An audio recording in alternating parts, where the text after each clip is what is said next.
Que votre amour soit sans hypocrisie.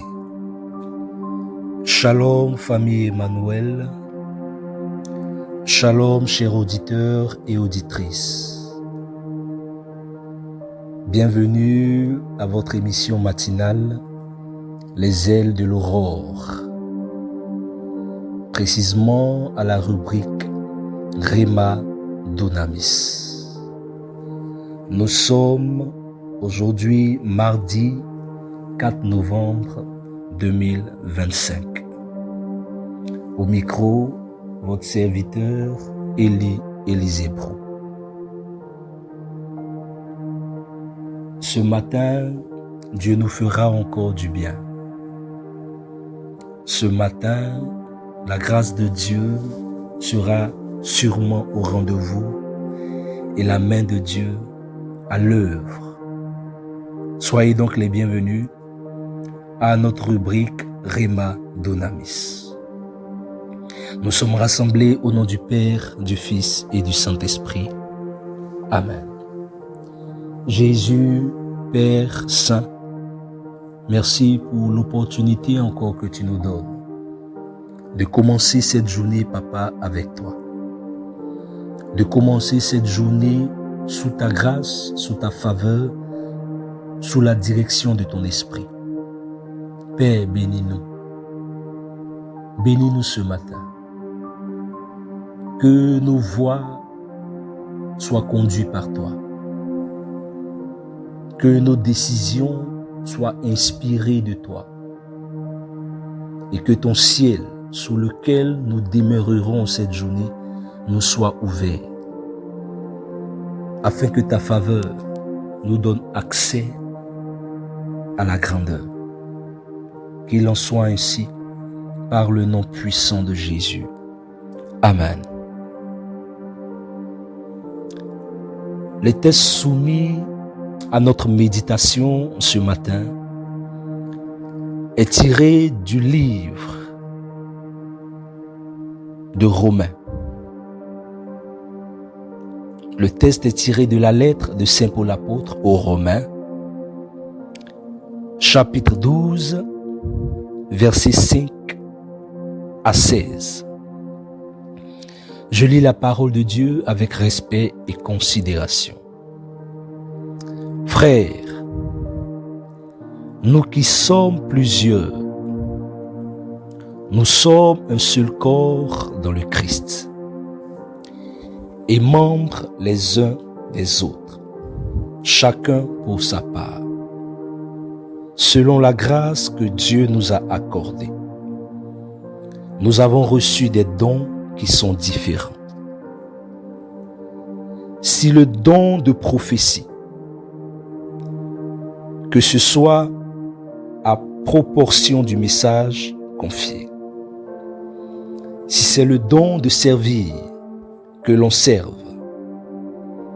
Si l'on est fait pour enseigner, que l'on enseigne. Pour réconforter, que l'on réconforte. Celui qui donne, qu'il soit généreux. Celui qui dirige, qu'il soit empressé. Celui qui pratique la miséricorde, qu'il ait le sourire. Que votre amour soit sans hypocrisie. Fuyez le mal avec horreur. Attachez-vous au bien. Soyez unis les uns aux autres par l'affection fraternelle. Rivalisez de respect les uns pour les autres. Ne ralentissez pas votre élan. Restez dans la ferveur de l'esprit. Servez le Seigneur. Ayez la joie de l'espérance. Tenez bon dans l'épreuve. Soyez assidus à la prière. Partagez avec les fidèles qui sont dans le besoin. Pratiquez l'hospitalité avec empressement. Bénissez ceux qui vous persécutent.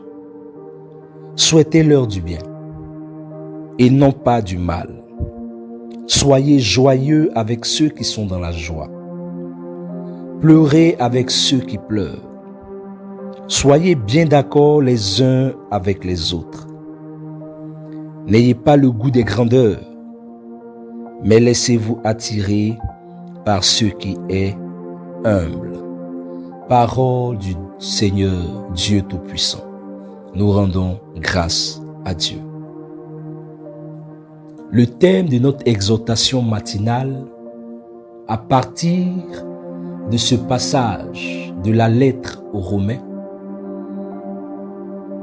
est intitulé « La vie du croyant ». Le Saint-Esprit et moi en ce matin, chers auditeurs, auditrices, famille Emmanuel, nous parlerons de la vie du croyant à partir de ce texte que nous venons de lire, qui est soumis à notre méditation.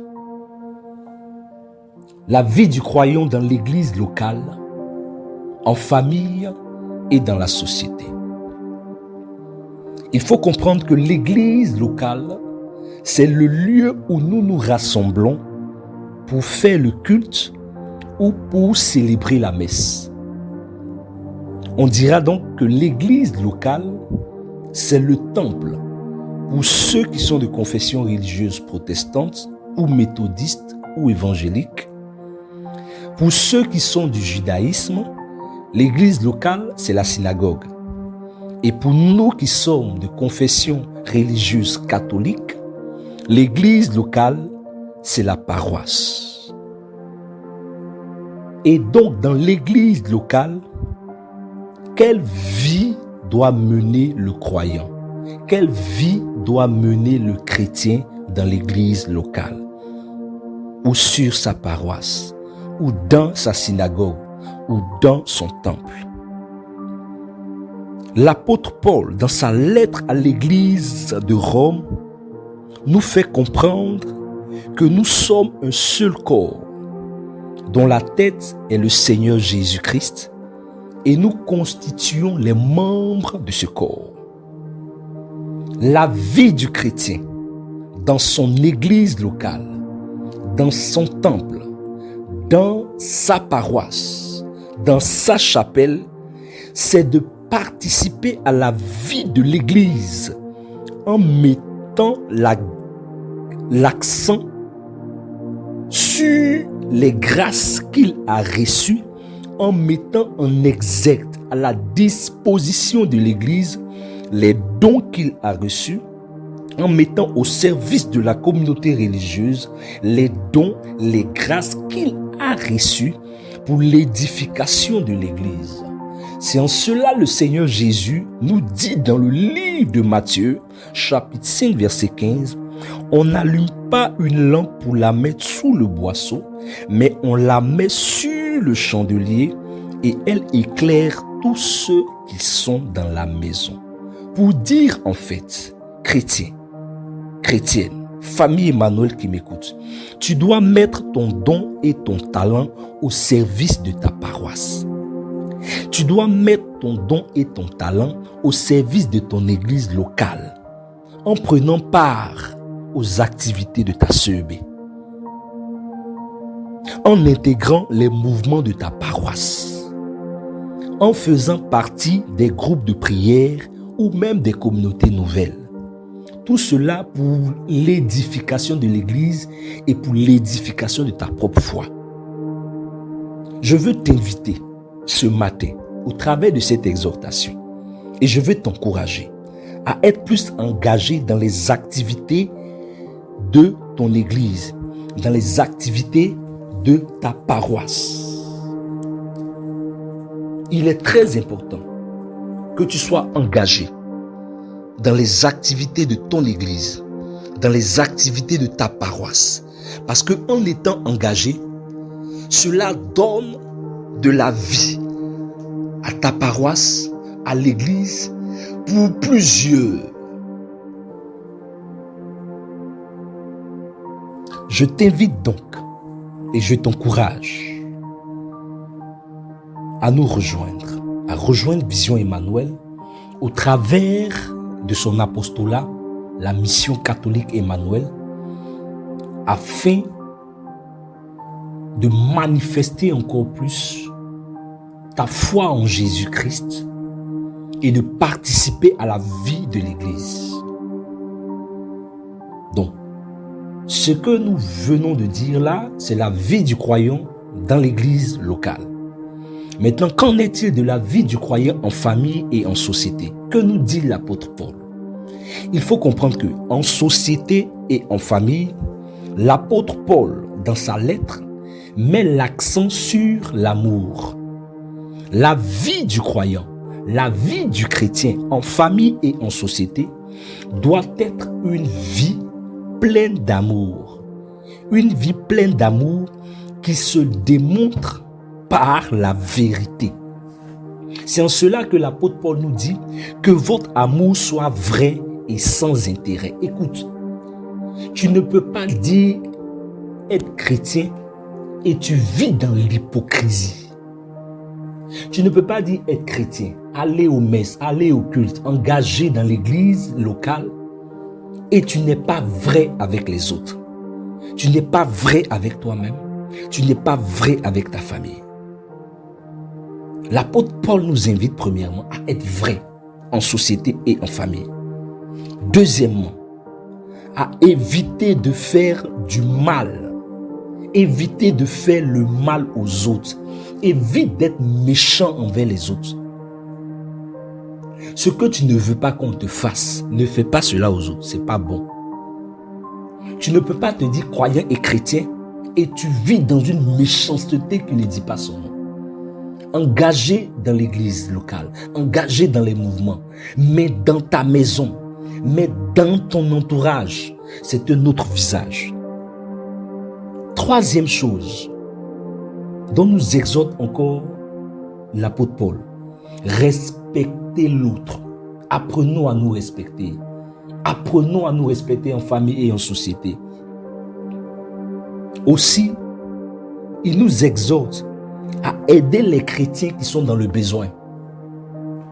Je répète, aider les chrétiens qui sont dans le besoin. Autour de nous, autour de toi, dans ta paroisse. Il y a des chrétiens qui vivent des situations difficiles, compliquées financièrement, qui n'arrivent même pas à joindre les deux bouts, qui n'arrivent même pas à avoir un repas par jour.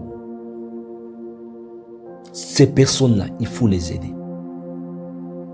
Ces personnes qui peuvent être un voisin, un frère en Christ, un frère d'un mouvement, un frère d'une association, a besoin de ton aide. Et nous devons nous entraider entre nous chrétiens. Nous devons nous entraider entre nous chrétiens. Nous devons nous entraider entre nous chrétiens. L'entraide entre chrétiens est une manifestation de l'amour. C'est très important. Autre chose sur laquelle je vais terminer, il faut souhaiter le bien à ceux qui te font souffrir. Et ça, ce n'est pas facile. Plusieurs personnes se disent chrétiens, mais sont les premières à détruire leurs frères et sœurs chrétiens. Sont les premières à détruire le foyer, le couple, la famille de ces personnes-là. Ils se disent chrétiens, ils sont engagés dans l'église, engagés dans les mouvements, engagés dans les communautés nouvelles. Mais sont les premiers à détruire l'autre pour qu'on puisse les voir. Il faut arrêter ce genre de comportement. La vie en tant que croyant dans la société doit être manifestée par l'amour. C'est pourquoi le Seigneur Jésus dit, soyez lumière. Soyez la lumière. Vous êtes la lumière du monde. Pas la lumière de l'église, mais la lumière du monde. Soyons toujours dans la joie. Et dernier, priez sans cesse. N'arrêtez pas de prier. Ta vie en tant que chrétien doit être marquée par la prière. Et l'apôtre Paul, pour terminer, soyez simple. Ne soyez pas fanfaron ni vantard. Sois simple. Tu n'as rien à démontrer à quelqu'un. En tant que chrétien et croyant, sois simple. Sois simple. C'est ainsi que ton amour sera vrai. C'est ainsi que ton amour pour Jésus dans l'église sera vrai. Ton amour pour tes frères et sœurs sera vrai. Je veux t'encourager et t'inviter ce matin à être vrai. À être vrai en manifestant les talents et les dons en les mettant au profit de ta paroisse, de ta communauté. Et en étant un témoin vivant de Jésus-Christ dans ta société, dans ta famille et dans l'église. Mais ne sois pas un tonneau vide ni un tonneau blanchi. Sur ce, que Dieu te bénisse. Alors, je prie pour toi. Tu vas poser ta main sur ton cœur. Seigneur Jésus, merci pour ton fils, pour ta fille, pour mon frère, pour ma soeur, à qui tu as permis de se connecter à cette émission, à cette fréquence. Père, nous nous présentons à toi tels que nous sommes. Tu connais nos faiblesses, tu connais nos manquements. Nous te demandons de l'aide, Jésus. Fais de nous des personnes vraies en société, des personnes vraies dans notre famille, des personnes vraies dans notre communauté, des personnes vraies dans l'église. Remplis nos cœurs d'amour, remplis nos cœurs de paix, remplis nos cœurs de joie. Que nous soyons sans cesse attachés et enracinés dans ta présence. Et que nous marchions sous ta providence et sous ta grâce. Et moi, en ma qualité de ton serviteur, je prie pour mon frère et ma soeur connectés maintenant. Je déclare et je décrète que la main de Dieu est sur ta vie. Toute forme de blessure intérieure, toute forme de découragement, tout ce qui a pu te décourager, en ce jour, le Saint-Esprit te redonne de la force à être encore plus engagé au service de Dieu, à être encore plus engagé dans le service et dans ta paroisse. Je déclare et je décrète que le sang de Jésus guérisse ton cœur et guérisse ton âme blessée de toute forme de comportement ou d'attitude de ton frère et de ta soeur qui t'a découragé et qui t'a refroidi dans le service. Je déclare que tu reçois cette guérison au nom de Jésus.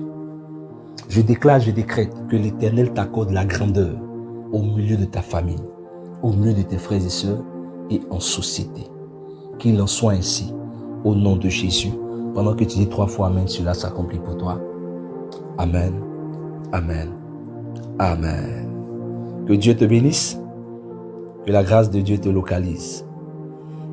Alors, nous donnons rendez-vous demain à la même heure pour notre émission Rema Dunamis. J'aimerais t'encourager à partager le lien de notre chaîne, de cette émission, à ton frère, à ta soeur, à ta famille, afin que cela puisse lui faire aussi du bien, comme cela t'a fait du bien. Sois un canal de salut, sois un vecteur de salut pour la plus grande gloire du nom de Jésus. Sur ce, c'était votre serviteur, Élisée Brou. Rendez-vous demain à la même heure. Shalom.